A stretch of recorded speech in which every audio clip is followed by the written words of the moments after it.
미국산 엔진에 묶여있던 KF-21 전투기 사업은 처음부터 구조적인 한계를 안고 출발했다. 전투기 성능의 핵심인 엔진을 외국에 의존하는 순간 수출과 개량 그리고 장기 운용의 주도권은 자동으로 타국의 허가체계 안으로 들어가게 된다. KF-21 역시 예외가 아니었다. 전투기 자체 설계와 항공 전자장비, 기체 구조에서는 상당한 자립 수준에 도달했지만 엔진만큼은 미국산에 의존할 수밖에 없었고 그 대가는 매번 반복되는 승인 절차와 정치적 불확실성이었다. 해외 언론들이 한국 전투기 수출의 최대 약점으로 엔진 문제를 지적해온 이유도 바로 여기에 있다. 단순한 기술 문제가 아니라 전략적 족쇄였기 때문이다. 전투기 수출 계약이 논의될 때마다 따라붙는 미국의 허가 문제는 이미 여러 차례 현실적인 장벽으로 작용했다. 동맹이라는 이름 아래 유지되어 온 협력 구조였지만 실제 현장에서는 수출 대상국, 지역 정세, 미국의 외교 전략에 따라 허가 여부가 좌우되는 구조였다. 이는 한국이 전투기를 아무리 잘 만들어도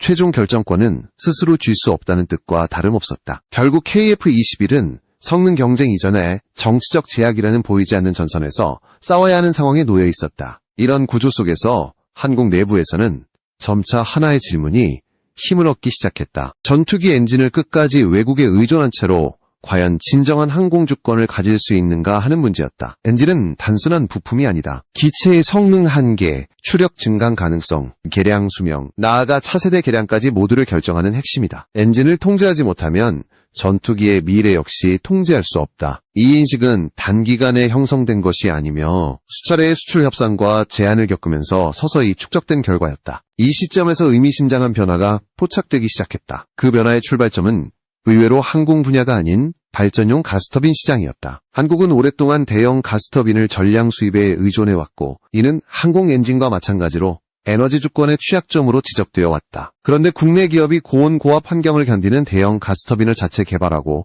상업 운전에 성공하면서 상황이 달라지기 시작했다. 단순한 시제품이 아니라 실제 발전소에서 장시간 운용되며 성능을 증명한 사례가 등장한 것이다. 특히 고온 환경을 견디는 소재 기술과 정밀 해석, 그리고 냉각 설계 데이터가 축적되면서 가스터빈 기술은 더 이상 이론이 아닌 실증 단계로 넘어갔다. 이는 항공 엔진 개발에서 가장 큰 장벽으로 여겨졌던 영역이기도 하다. 전투기 엔진은 단순히 크기를 줄인 가스터빈이 아니라 훨씬 더 높은 회전수와 극한의 열 환경을 견뎌야 하지만 기본적인 물리 법칙과 핵심 기술 축적 구조는 동일하다. 발전용 가스터빈에서 확보한 고온 재료 데이터와 제조 경험은 곧바로 항공 분야로 확장될 수 있는 토대가 된다. 이 흐름 속에서 한국은 점점 더 명확한 선택지 앞에 서게 되었다. 계속해서 외국 엔진을 쓰며 허가와 규제를 감수할 것인가, 아니면 장기적인 비용과 위험을 감수하더라도 독자 엔진 개발이라는 험난한 길로 들어설 것인가 하는 문제였다. 여기서 중요한 점은 비용의 크기가 아니었다. 국산 엔진 개발은 단순히 비싼 프로젝트가 아니라 장기적으로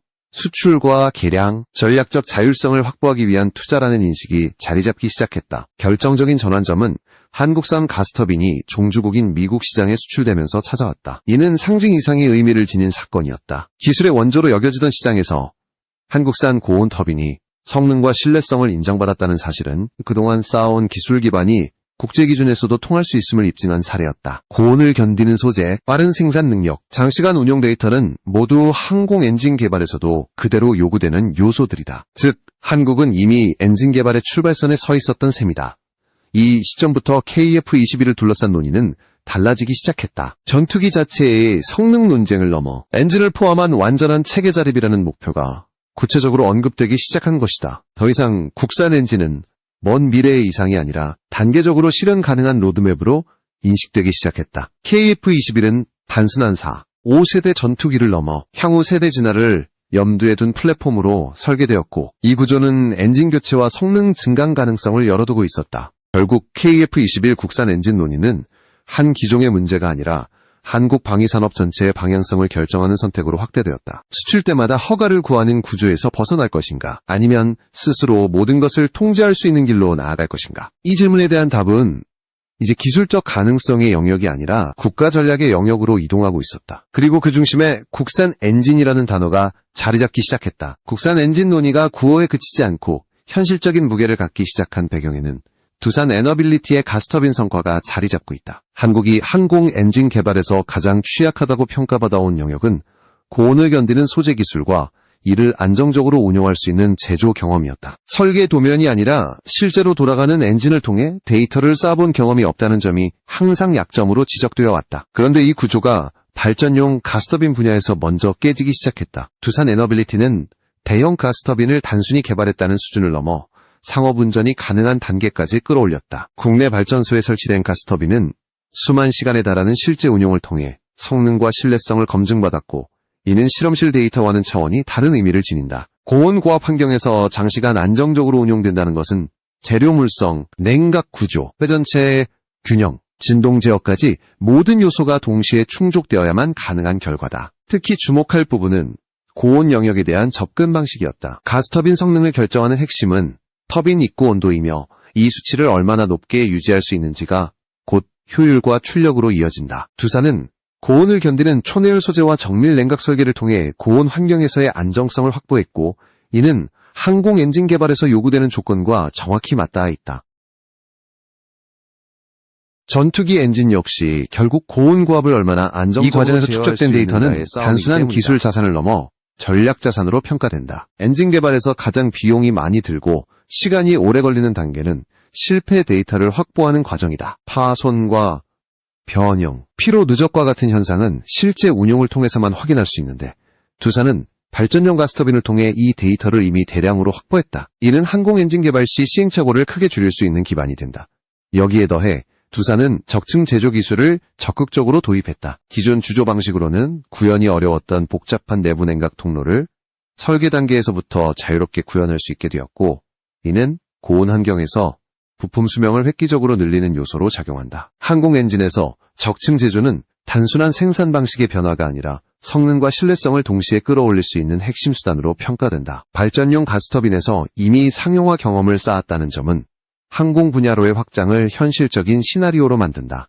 이러한 성과가 단순한 국내 성취에 그치지 않았다는 점도 중요하다. 한국산 가스터빈이 미국 시장에 수출되었다는 사실은 기술 종주국의 기준을 통과했다는 의미를 가진다. 미국은 가스터빈 성능과 신뢰성에 있어 가장 까다로운 시장으로 평가되며, 이곳에서의 납품 성공은 국제적 신뢰를 획득했다는 신호로 받아들여진다. 이는 항공 엔진 개발을 추진하는 데 있어 기술적 신뢰도를 한 단계 끌어올리는 계기가 된다. 이제 가스터빈과 항공 엔진 사이의 연결고리는 더 이상 추상적인 논리가 아니다. 압축기 구조, 터빈 블레이드 설계, 고온 소재와 냉각 기술은 분야는 다르지만 동일한 기술 축 위에 존재한다. 크기와 회전수의 차이는 있지만 핵심 물리 법칙과 제조 난이도는 상당 부분 공유된다. 두산이 발전용 가스터빈에서 확보한 기술 체계는 항공 엔진 개발의 가장 큰 문턱을 이미 넘었다는 평가가 나오는 이유다. 이 흐름 속에서 KF-21 국산 엔진 구상은 점점 구체적인 형태를 띠기 시작했다. 단순히 외국 엔진을 대체하겠다는 선언이 아니라 어느 수준의 추력과 직경을 목표로 할 것인지,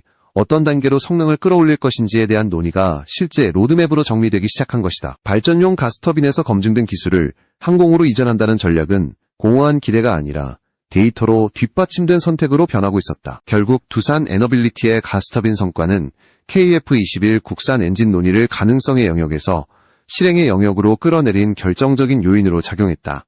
이제 문제는 기술이 가능한가가 아니라 언제 어떤 단계로 추진할 것인가로 이동하고 있었다. 국산 엔진 로드맵이 현실성을 갖기 시작한 지점에서 가장 핵심적인 논의로 떠오른 것은 전투기 엔진은 단순히 출력이 높은 동력이 아니라 극단적인 열과 압력, 그리고 반복되는 가감속 환경을 동시에 견뎌야 한다. 이 조건을 만족시키지 못하면 시험 단계에서 바로 한계가 드러난다. 그래서 국산 엔진 구상에서 가장 먼저 제시된 수치가 바로 16,000파운드, 급 기본 추력이었다.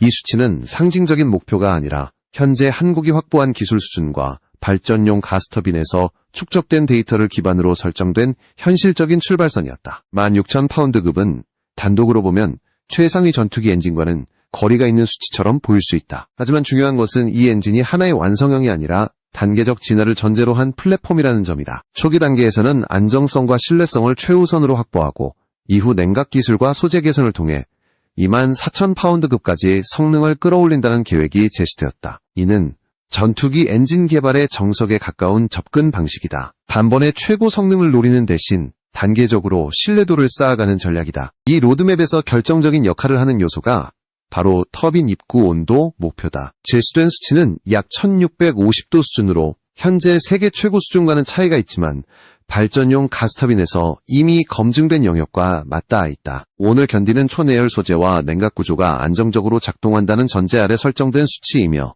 이는 항공 엔진 개발에서 가장 위험한 구간을 피하면서도 성능 확장을 염두에 둔 선택으로 평가된다. 실제로 전투기 엔진에서 가장 많은 실패가 발생하는 구간은 무리한 고온 목표를 설정했을 때다. 여기서 적층 제조 기술의 의미가 다시 한번 부각된다. 전통적인 주조 방식으로는 구현하기 어려웠던 복잡한 내부 냉각 통로를 자유롭게 설계할 수 있다는 점은 고온 환경에서 엔진 수명을 결정짓는 핵심 요소다. 냉각 효율이 조금만 떨어져도 블레이드 수명은 급격히 줄어들고 이는 곧 엔진 전체의 신뢰성 저하로 이어진다. 적층 제조를 통해 냉각 유량을 정밀하게 제어할 수 있다는 점은 고온 한계를 단계적으로 끌어올릴 수 있는 여지를 제공한다. 또 하나 주목할 부분은 엔진 직경과 외형 제약이다. 국산 엔진 구상에서는 기존 엔진과 유사한 직경을 유지하는 방향이 강조되고 있다.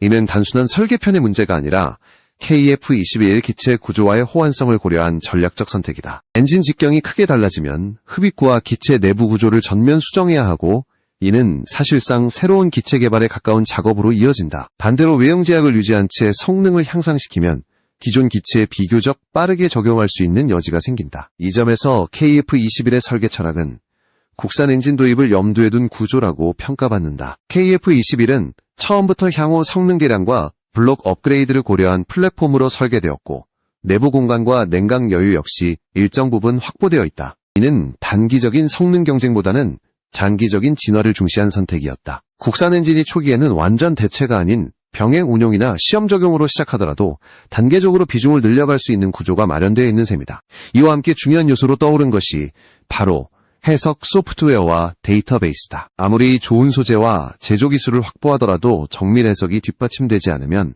엔진은 시험 단계에서 실패할 수밖에 없다. 발전용 가스터빈 개발 과정에서 축적된 해석 데이터와 실험 결과는 항공 엔진 설계에서도 결정적인 자산이 된다. 특히 블레이드와 디스크, 베인 구조의 열 변형과 피로 누적을 예측할 수 있는 능력은 엔진 신뢰성을 좌우한다. 이러한 기술 요소들이 하나로 묶이면서 국산 엔진 로드맵은 점점 구체적인 그림을 갖추게 되었다. 더 이상 막연한 국산화 구호가 아니라 어떤 성능에서 출발해 어떤 단계로 확장할 것인지가 명확해진 것이다. 이는 KF-21이 단순히 현재의 전투기를 넘어 향후 세대 진화를 감당할 수 있는 플랫폼으로 자리 잡을 가능성을 보여준다. 엔진 교체와 성능 증강이 가능한 구조를 갖춘 전투기는 수출 시장에서도 강력한 경쟁력이 된다. 결국 국산 엔진 논의의 핵심은 숫자 자체가 아니라 그 숫자를 안정적으로 실현할 수 있는 기술 체계와 데이터 축적에 있다. 그리고 이 조건은 이미 부분적으로 충족되고 있었다. 이제 남은 문제는 기술을 실제 항공 엔진으로 구현하는 과정에서 얼마나 빠르게 신뢰도를 쌓아갈 수 있느냐였다. 국산 엔진 로드맵이 기술적 윤곽을 갖추면서 자연스럽게 다음 질문으로 이어진 것은 이 엔진이 실제로 KF-21에 어떻게 적용될 수 있느냐는 문제였다. 전투기 엔진 교체는 단순한 부품 변경이 아니라 기체 전체의 균형과 성능 체계를 다시 맞추는 작업에 가깝다. 흡입구 형상, 내부 공기의 흐름, 냉각 여유, 무게중심까지 모두 영향을 받기 때문에 무리한 적용은 오히려 전투기의 신뢰성을 떨어뜨릴 수 있다. 그래서 KF-21 국산 엔진 논의에서는 초기부터 단계적 적용이라는 원칙이 강조되고 있다. KF-21은 개발 초기부터 블록 단위 성능 개량을 염두에 두고 설계된 기체다. 이는 단기간에 모든 성능을 집약하기보다 일정한 주기로 센서, 무장, 그리고 추진 체계를 확장해 나갈 수 있도록 여지를 남겨두는 방식이다. 국산 엔진 역시 이 구조에 맞춰 접근되고 있다. 초기에는 시험기와 제한된 운용 환경에서 데이터를 축적하고 이후 블록 업그레이드 단계에서 점진적으로 적용 범위를 넓혀가는 전략이다. 이는 실패 위험을 최소화하면서도 기술 성숙도를 빠르게 끌어올릴 수 있는 방식으로 평가된다. 특히 KF-21 블록 3 이후 단계는 국산 엔진 적용 가능성이 본격적으로 거론되는 시점이다. 이 단계에서는 스텔스 성능 강화와 함께 기체 내부 개량이 예정되어 있으며 이는 엔진 교체나 성능 증강을 병행하기에 상대적으로 유리한 환경을 제공한다. 엔진 직경과 외형 제약을 유지한 국산 엔진 구상이 중요한 이유도 여기에 있다. 기존 구조를 크게 변경하지 않고도 적용할 수 있다면 개발 일정과 비용 부담을 크게 줄일 수 있기 때문이다. 이 과정에서 병행 운용이라는 선택지도 중요한 의미를 가진다. 외산 엔진과 국산 엔진을 일정 기간 함께 운용하며 데이터를 비교 축적하는 방식은 항공 분야에서 이미 검증된 접근법이다. 이를 통해 국산 엔진의 신뢰도를 객관적으로 입증할 수 있고 운용부대 역시 점진적으로 전환에 적응할 수 있다. 특히 수출형과 내수형을 구분해 적용할 경우 정치적 제약을 회피하면서도 국산 엔진의 실전 운용 경험을 빠르게 쌓을 수 있다. 국산 엔진 적용이 가지는 또 하나의 의미는 개량 주도권의 확보다. 외산 엔진을 사용할 경우 추력 증강이나 성능 개량을 추진할 때마다 제작국의 승인과 협력이 필수적이다. 반면 국산 엔진은 운용 데이터가 축적될수록 독자적인 성능 개선이 가능해진다. 이는 단순히 출력 증가를 넘어 연료 효율 개선과 정비 주기 연장, 그리고 장기 운용 비용 절감으로 이어진다. 전투기 전체 수명 주기에서 보면 이 차이는 시간이 갈수록 크게 벌어진다. KF-21이 수출 시장에서 경쟁력을 갖기 위해서도 이 요소는 중요하다. 구매국 입장에서는 전투기 도입 이후 수십 년간 유지 보수와 개량이 가능한지를 가장 중요하게 평가한다. 국산 엔진이 적용된 KF-21은 특정 국가의 정치적 판단에 따라 성능 개량이 제한될 위험이 상대적으로 낮다. 이는 특히 중동과 아시아 시장에서 매력적인 요소로 작용할 수 있다. 실제로 여러 국가들이 최신 전투기를 도입하고도 엔진과 부품 문제로 운용에 어려움을 겪은 사례는 적지 않다. 또한 국산 엔진 적용은 생산 속도와 직결된다. 외산 엔진 공급이 지연될 경우 전투기 양산 일정 전체가 흔들릴 수 있지만 국내 생산 체계가 구축되면 이런 위험을 상당 부분 줄일 수 있다. 빠른 납기는 한국방산의 대표적인 강점으로 평가받아 왔고 엔진 자립은 이 강점을 더욱 확실하게 만드는 요소다. 이는 단순한 기술 문제가 아니라 산업 경쟁력과 직결된 사안이다. 결국 KF-21 국산 엔진 적용 논의는 언제 적용할 수 있는가 보다 어떤 방식으로 리스크를 관리하며 도입할 것인가에 초점이 맞춰지고 있다. 기술적 가능성은 이미 확보 단계에 들어섰고 이제 남은 것은 시험과 검증 그리고 운용 경험의 축적이다. 이 과정이 계획대로 진행된다면 KF-21은 단순한 전투기를 넘어 엔진까지 포함한 완전한 항공체계 자립의 상징으로 자리 잡을 가능성을 보여주고 있다. 국산 엔진 논의가 기술과 운용의 영역을 넘어 본격적인 전략 문제로 확장된 지점에서 가장 크게 부각된 변수가 바로 중동 시장이었다. 특히 사우디아라비아를 둘러싼 전투기 도입 환경은 KF-21의 위치를 재평가하게 만드는 계기로 작용했다. 사우디는 세계 최상위권의 국방 예산을 보유하고 있음에도 불구하고 차세대 전투기 확보에서는 반복적으로 제약에 직면해왔다. 그 원인은 성능이 아니라 정치였다.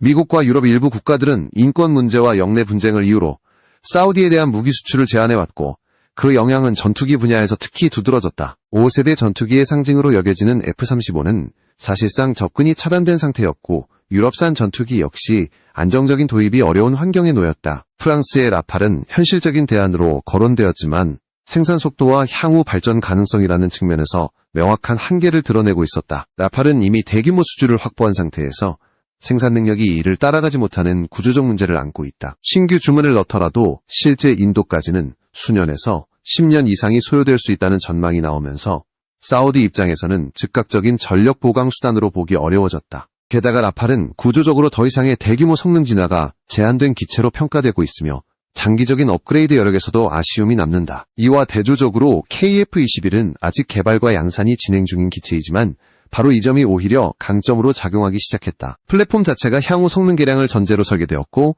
엔진 교체와 추력 증강을 포함한 단계적 진화가 가능한 구조를 갖추고 있기 때문이다. 특히 국산 엔진이 적용될 경우 정치적 승인에 따른 제약이 크게 줄어든다는 점은 사우디와 같은 국가에게 매우 중요한 요소다. 단순히 전투기를 구매하는 것이 아니라 장기적으로 함께 발전시킬 수 있는 체계를 원하는 수요와 정확히 맞아떨어진다. 사우디가 KF-21에 보인 관심은 단순한 기체 도입 차원을 넘어 공동 개발과 현지 생산 가능성까지 포함하고 있다는 점에서 주목된다.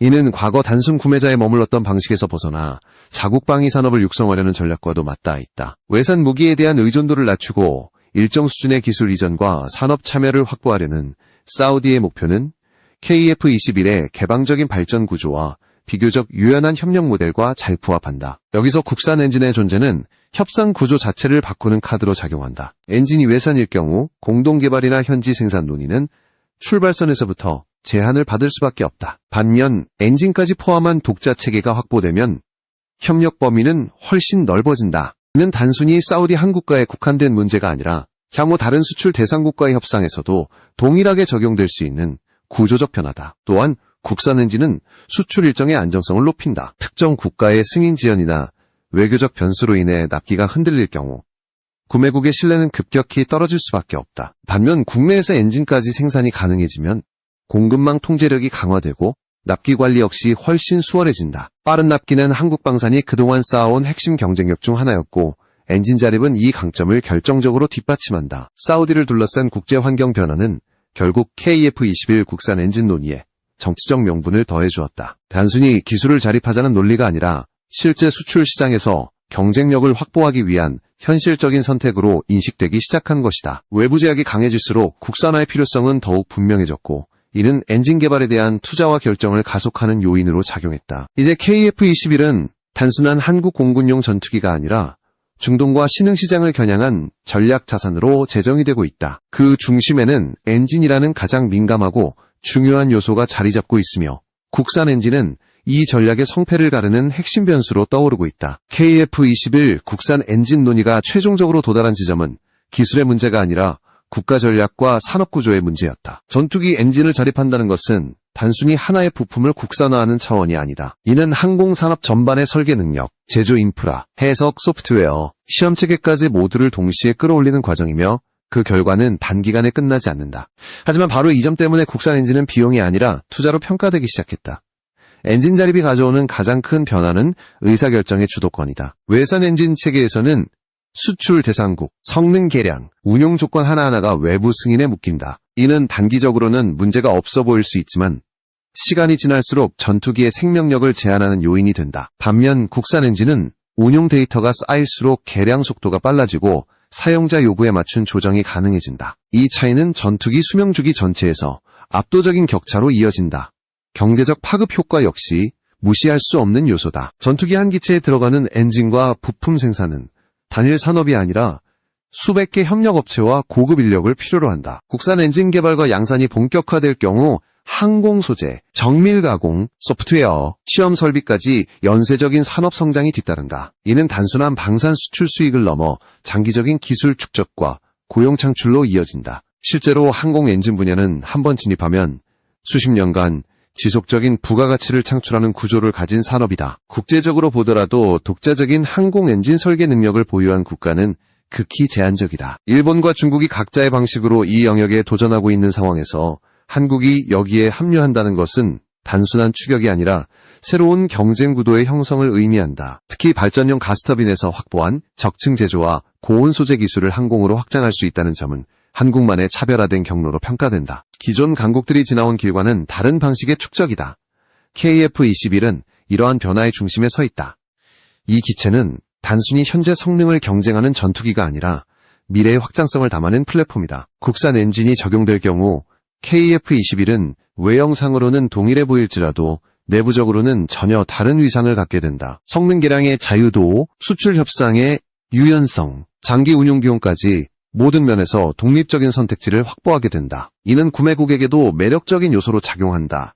물론 국산 엔진 개발의 길이 순탄하지만은 않다. 시험과 검증 과정에서 예상치 못한 문제가 발생할 가능성은 언제나 존재한다. 하지만 발전용 가스터빈을 통해 이미 한 차례 고비를 넘은 경험은 이 위험을 관리할 수 있는 중요한 자산이다. 실패를 전제로 한 데이터 축적과 단계적 접근은 항공 엔진 개발에서 가장 현실적인 전략으로 평가된다. 단번에 완성형을 노리기보다 신뢰도를 쌓아가는 방식이 장기적으로 성공 확률을 높인다. 결국 KF-21 국산 엔진은 기술적 도전이자 전략적 선언이다. 더 이상 외부 허가에 의존하지 않고 스스로 전투기의 미래를 설계하겠다는 선택이며 이는 방위 산업을 넘어 국가 산업 구조 전반에 영향을 미친다. 수출 시장의 판도 변화, 정치적 제약, 기술 경쟁이 동시에 얽힌 지금의 환경에서 국산 엔진은 선택이 아니라 필수에 가까워지고 있다. 이 흐름이 지속된다면 KF-21은 한국 공군의 전력 증강을 넘어 세계 항공산업에서 한국의 위치를 재정의하는 상징으로 자리 잡을 가능성을 보여준다. 엔진까지 통제하는 전투기, 그리고 그 전투기를 중심으로 형성되는 산업 생태계는 단기간에 만들어질 수 없는 자산이다. 하지만 이미 첫걸음은 시작되었고 그 방향은 분명해지고